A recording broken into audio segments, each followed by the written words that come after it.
嗱，好多女性咧成日話行多啲路咪得咯，尤其是有骨質疏鬆症之後咧，佢哋好多時候會揀選行路啊。但係行路係咪對骨質疏鬆症有幫助咧？嗱，行路咧大家都知道有好多好處嘅，包括降低血糖啦，令到心情好啲啦，又幫助血液循環啦，亦都幫助心臟健康嘅。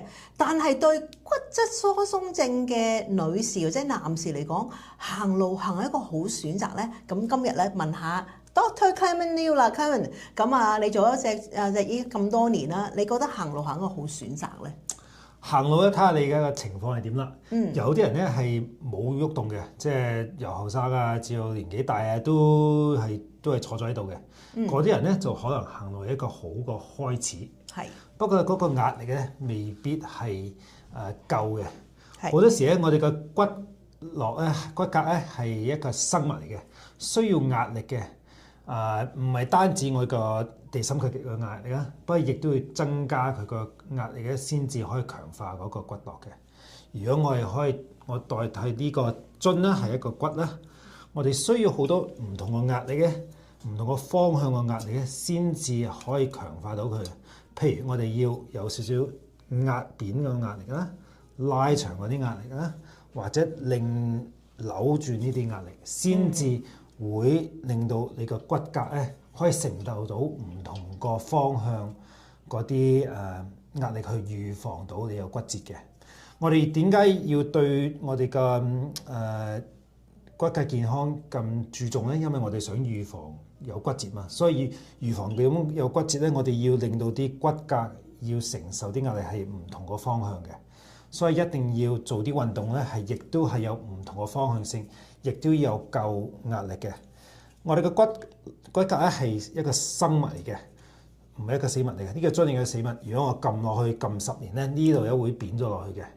OK， 不過咧，因為係生物咧，我哋嘅身體會感應到呢度係有壓力嘅，就會派多啲鈣啊，派多啲唔同嘅營養蛋白質啊去呢啲位置去保護翻佢嘅。冇咗呢種個壓力喺呢度咧，佢就冇咁多鈣啊，或者佢唔識點樣去成形嗰啲個骨骼裏邊嗰啲結構嘅，令到佢會強化啲。我哋叫做個 osteomatrix， 即係裏邊咧佢有個結構嘅，令到嗰啲骨骼咧就冇咁容易受傷啊，或者係有壓力受傷嘅。所以咧就係我哋最緊要記得點解行路咧未必係淨係行咯，未必夠嘅，係我哋要做其他第啲運動。游水一樣，游水咧，因為佢係唔係一個冇壓力嘅情況，喐動咧亦都唔足夠嘅。好多醫生叫佢去游水啊，去保健你嘅身體啊，不過對你個骨質疏鬆症啊或者係骨骼健康係唔夠嘅，因為係冇咗一種壓力嘅情況喺度嘅。所以個骨咧行路同埋游水未足夠嘅，係需要做多唔同啲有重量啊、負重啊個運動嘅。譬如有時要拎下啞鈴啊，有時有啲人叫你唔好拎得太重嘅。好多人係啦，另外一樣咧就係好多人一聽到自己有骨質疏鬆呢個問題咧，就開始唔敢掂嘢啊，唔敢拎重嘢啊，開始唔敢喐啊，唔敢掂。特別有啲家人已經叫佢唔好拎重嘢咁樣。呢個意見咧，有時咧就唔係好正確嘅，因為咧我哋嘅身體咧啲骨骼咧係需要重少少先至可以生長嘅。係。我哋呢6年啊、7年啊，有啲醫學研究咧喺澳洲咧都話我哋要做啲好重嘅運動，先至可以令到我哋嘅骨骼會強壯啲。Even 你有骨質疏鬆，佢用啲骨質疏鬆啲病人去做實驗，佢哋拎啲係大概30磅啊、40磅啲嘢。哇，30-40磅啊！都 OK 喎，係啊，不過係要喺一個安全環境去做。同埋或者係安全，有人去指點你去點樣去做先至好嘅。不過佢研究員咧就話，佢做完呢啲運動咧，真係可以令到你嘅骨骼，如果你有骨質疏鬆咧，佢令到你骨骼會硬啲，你嘅骨質密度咧會密啲。OK， 所以呢啲咧，我哋而家先知道骨質疏鬆咧係可以拎重嘢嘅，不過係要點樣去安全地點樣拎重嘢嘅，係啦。係啊，咁你話拎重嘢咧，嗱，我都真係好多時咧，我就算喺以前喺診所，我見到有啲 client 入嚟啦，咁佢有發現骨質疏鬆症啦，佢哋真係咧樣樣嘢都好驚嘅，佢哋因為當然佢哋驚跌啦，但係佢哋越唔喐，佢哋就覺得越安全，但係越唔喐，唔代表越安全，係因為我哋傾嗰陣時，你就話除咗我哋阻力運動，而家即係研究證實就係有呢個需要啦，係咪？嗱，講起阻力運動，我想問一樣嘢就係，而家咪好多人行路嗰陣時咪戴嗰個咩 weighted vest 嘅，咁嗰個係一個重量，通常有時12磅啊，有時10磅，我睇下你戴嗰個。咁啊，你覺得嗰個會唔會係就係頭先你講嗰個重量嗰個夠唔夠咧？嗰個重量係另外一個開始嚟嘅，研究咧就未唔係好多喺出邊住。不過咧，你嗰個重量淨係對你腳好嘅啫嘛，你戴在啲上邊，舉壓力去咗你腳嘅啫嘛，冇壓力喺個手嗰度嘅。所以如果你想強化你全身嗰啲骨頭咧，唔單止要強翻你腳，你要強翻你嘅手啊，強翻你腰力啊，嗰啲等等嘅。10磅增加10磅咧係一個開始。不過咧就你可能要仲加多啲先可以刺激到你嘅骨骼嗰個情況，令到你骨骼嗰個密度會增加。另外頭先你講咗，好多人一聽到有骨質疏鬆就驚喐嗰時咧，你啲唔單止你嘅骨質密度咧會降低，因為你冇咗個壓力嘛。你唔喐嗰時冇咗個壓力嗰時，你嘅身體唔知道需要多啲骨或者鈣嗰度咧，就變咗你嗰啲骨就會慢慢越嚟越再脆咯，就仲加容易骨折咯。另外咧，你唔做運動嗰時咧，就你肌肉開始會萎縮啦。好多人都而家成日都市面上都個啲病人都問我肌肉萎縮症，肌肉萎縮症。好多年紀大咧，如果你係做緊運動嗰啲人咧，係冇乜肌肉萎縮症嘅，係冇肌肉萎縮症添嘅。你嗰個肌肉可以 maintain 到嘅，可以維持到嘅，真係啊！所以就唔單止骨骼健康唔好咧，你個肌肉一流失咗咧，佢保護個骨頭嗰個肌肉咧，亦都流失咗，你個骨折嘅機會又係增加。另外唔做運動之外咧，你個平衡力都好緊要，係啦。你骨健康咧，因為我哋需要點解我要你骨骼健康咧？因為我哋想預防骨折啫嘛，骨折係跌咧就係最大嘅 risk factor actually。係啦，因為就好似之前我哋都有傾過啦，我哋就話好多人聽到膽固醇高咧，佢就好驚膽固醇高係咪？就一定務求要降低膽固醇。但係我哋膽固醇高背後其中一個我哋擔心嘅原因係因為高加埋其他原因啦，先會增加呢個心血管疾病啦，即係包括心臟病啊、中風咁樣。但係淨係膽固醇低嘅話，唔代表佢唔會有中風或者係心臟病，因為我哋亦都見到有啲 case 膽固醇係正常嘅，反而係低添，但係仍然都有心臟病啊，或者係中風。咁代表係乜嘢咧？佢只係其中一因子，就係我哋嘅骨嗰度，好多人就話我保護隻骨，總之係得㗎啦。但係我哋最主要係要減低骨折，減低骨折咧。你話做咗呢個阻力運動去維持肌肉，因為我哋越唔用啦，肌肉就會流失啦。另外一個就係你話做平衡力啦，平衡力呢個我之前都有同你傾過嘅，咁你有同我傾嗰陣時，我就好大聲話，我都有做㗎，我做瑜伽。咁你話瑜伽係其中一樣嘢，但係瑜伽未必係最有效。太極有效啲，我入邊諗太極，我就諗起我公同我婆以前做一個咩太極啊同六通拳，咁然之後就發現原來太極咁好。不過講下太極嗰方面係嘛？平衡力咧係好重要嘅，對我哋嚟講。不過好多人咧好多人係知道需要做平衡力嘅，不過唔知道咩方向去學點樣平衡去增加平衡。去增加平衡。我亦都係個 Bone Fit 一個運動教練，即係我係加拿大骨質疏鬆協會一個運動教練嚟嘅。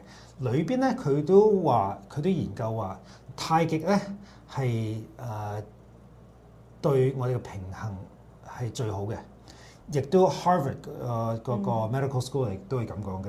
如果你睇佢嗰個研究出嚟咧，佢話太極咧係對平衡力係好過我哋西方叫好似譬如單腳企啊，或者瑜伽啊嗰啲動作嘅。點解佢咁好咧？因為佢係喐動性嘅。我哋好多時咧點解會跌到咧？係有時我哋棘到啲嘢啊，或者係唔覺意叉到啲地方啊，我哋個突然間我哋唔識點樣去企翻直啊，咁樣就跌到啦。OK， 我呢個冬天係經常見到嘅。我診所係今年係最多添嘅，因為我係加拿大呢邊咧係好凍。係喎，今年係喎，好凍咧，變咗出邊咧就好多人咧就真係跣到，就跌親手啊，跌親腳啊。我今年真係見得最多。哇！今年仲見得最多添，真係。不過如果你真係練到平衡嘅咧，好多時咧你可以點樣去令到你嗰啲關節啊，令到啲骨骼啊可以企得起身，即係唔會跌倒喺度嘅。所以平衡嘅運動係好緊要嘅。太極點解咁好？頭先講咗就因為佢係唔同嘅方向性個壓力擺咗喺個骨骼嗰度。頭先都講咗，我哋個骨咧係需要唔同個壓力，有時有少少 compression， 即係有少少壓迫感啊，有少少拉迫感啊，有少少令嗰個感覺。所以咧，太極係唔同個方向性咧，同埋係喐動嘅咧，就先係練到唔同個方向嘅平衡。所以就好多研究咧，西方嘅研究咧都話打太極咧係對平衡係好好嘅，對預防跌倒係最好一個運動嚟嘅。係。聽你講完咗之後咧，我就話我都要學下太極，因為太極唔係老先學最好，係好多後生應該開始要學，好似同瑜伽一樣。瑜伽點解咁 popular？ 因為容易做。太極都可以好容易做，如果你係有個方法去學嘅。咁我知道咧，我哋兩個就合作啦，我哋合作一個叫做 Bones Program 啦。咁呢個 Bones Program 係一個一站式啦，係全方位啦，係透過呢個醫學同埋科學為根據啦，就係設計一個 program 係針對咧係飲食啊，針對運動啊，尤其是咧嗰個運動係會講翻阻力運動啊，同埋呢個平衡力運動嘅。咁其中一樣嘢你加多樣嘢咧，就係我都想提下，就係呢個呼吸啦，因為呼吸咧嗱，我哋行路講真，我哋做運動啦，我哋都知道呼吸重要嘅，但係好少人做運動會留意自己呼吸，或者平時留意自己呼吸。可以講下點解呢樣嘢對骨質健康都係一個好重要嘅因素咧？呼吸咧就唔係單止對我哋嘅骨骼健康係好噶啦，但係對我哋都知道我哋任何啲身體嘅問題咧，都係有時係壓力引起嘅。譬如我哋膽固醇高啊、癌症啊、血糖高啊，好多等等呢啲問題咧，都係由壓力引起嘅。骨骼健康都係嘅，不過好多人唔知嘅啫。我哋研究知道，如果我哋壓力高咧，我哋骨質密度係可以降低嘅，因為我哋係會流失得快啲嘅。因為我哋一緊張嗰時，我哋個身體咧就嗰啲能量咧去咗係補充翻去咗壓力嗰邊 ，OK， 唔係去咗補充我哋嘅身體啲骨骼健康。所以就由呼吸嗰度咧就去一來咧減壓啦，同埋好多人咧做運動嗰時咧做呼吸唔正確咧，就會好容易傷到自己。你見到有好多運動員啊，好多啲舉重啊，特別係負重啲運動咧，好多人都係谷住啖氣嚟做嘅。有時咧谷住啖氣嚟做咧，你就全身啲肌肉就緊晒㗎啦，就變咗咧就好容易傷到，受傷到。如果你骨骼密度係差嘅話咧，仲加有時咧就會增加到你有骨折嘅個機會。有啲人打個乞嗤都會，如果骨骼肌肉係差，有啲人打個乞嗤個腰骨都會壓扁嘅。OK，所以你有時做運動啊，或者做負重運動做得唔啱，或者呼吸唔配合得啱嘅咧，加重咗個壓力喺個腰骨嗰度，加重咗個壓力喺其他啲身體嗰度，亦都會增加你嗰個骨折嘅機會。所以呼吸可以幫助減壓，亦都正確呼吸可以幫助你預防到對你嘅骨骼傷害嘅。講起呢度咧，好多人就話：而家好容易啫，我去上去 YouTube 咪睇下啲即係譬如太極運動啊、阻力運動，咁咪自己搞掂咯。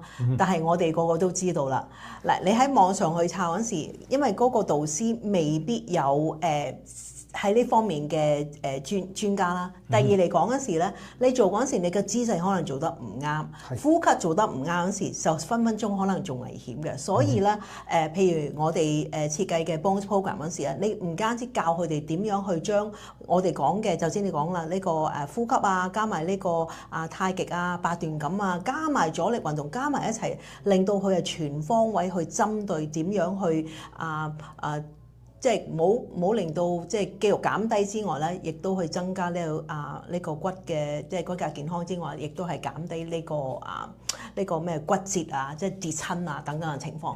咁我好想話啦，咁如果喺呢一刻嚟講，我覺得咧雖然我哋之前咁講行路係一個好嘅開始，但係千祈冇咧。如果你係俾醫生話同你講我有骨質疏鬆症啊，話我有骨質或者你有咩你就我只係行路得啦。而家你聽完咗之後，你就會明白，淨係行路咧係唔夠啊，係應該只係一部分。行路絕對係好嘅，我哋兩個都好中意行路嘅，但係我哋絕對唔可以相信行路。淨係行路嘅話，已經做到可以護骨嘅。咁想了解關於我哋嘅 Bones Program， 或者想好似Dr. Liu 咁樣全方位去教你、指導你之外咧，可以係即係直播上去教你點樣去即係做下動作。即係我哋學生都話最中意就係同你一齊做嗰陣時，去做個姿勢唔啱啊嗰陣時，你即刻可以指導佢。咁我覺得呢樣嘢係非常重要，因為好多人都怕嗱，你都話佢哋唔敢做運動就怕受傷，